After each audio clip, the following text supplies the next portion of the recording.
सृष्टि में परमेश्वर की महिमा। भजन संहिता 19।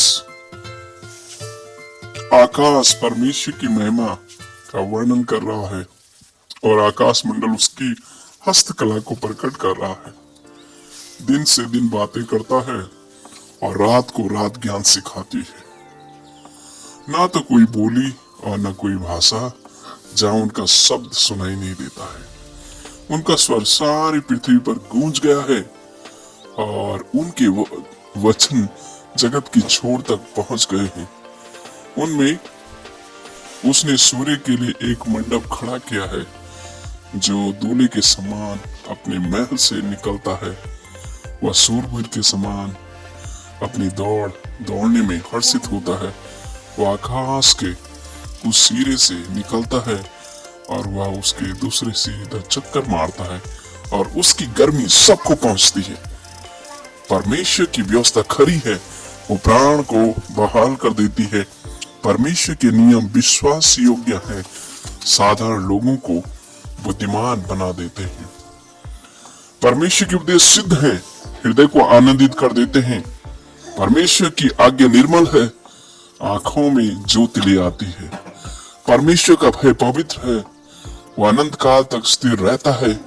परमेश्वर के नियम सत्य और पूरी रीति से धर्म में है।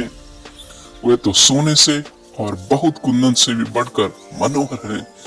वह मधु से टपकने वाले छत्र से भी बढ़कर मधुर है। उन्हीं से तेरा दास चिताया जाता है। उनके पालन खन्ने से बड़ी ही प्रतिफल मिलता है। अपनी भूल चूक को कौन समझ सकता है। मेरे गुप्त पापों से तू मुझे पवित्र कर।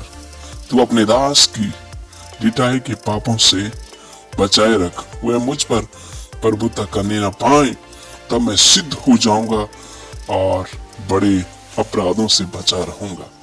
मेरे मुंह के वचन और मेरे हृदय का ध्यान तेरे सामने ग्रहण योग्य हो। ही परमेश्वर मेरी चट्टान और मेरे उद्धार करने वाला परमेश्वर।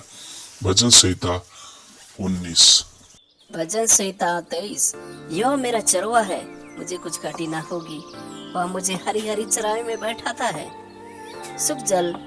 सुखदाई जल के झरने के पास नहीं चलता है। वह मेरे जी ले आता है।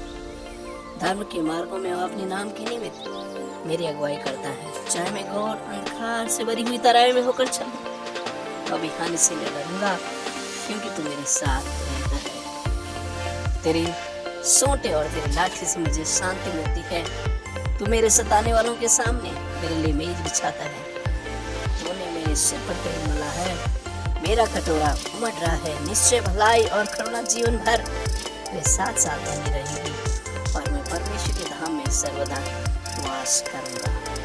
भजन संहिता उसका 1 अध्याय। क्या ही धन्य है वह पुरुष जो दुष्टों की युक्ति पर नहीं चलता और न पापियों के मार्ग में खड़ा होता और न ठट्ठा करने वालों की मंडली में बैठता है, परंतु वह तो यहोवा की व्यवस्था से प्रसन्न रहता है और उसकी व्यवस्था पर रात दिन ध्यान करता रहता है। वह उस वृक्ष के समान है जो बहती नालियों के किनारे लगाया जाता है, अपनी ऋतु में फलता है और जिसके पत्ते कभी मुरझाते नहीं। इसलिए जो कुछ वो पुरुष करे वह सफल होता है। कुछ लोग ऐसे नहीं होते, वे उस भूसी के समान होते हैं जो पवन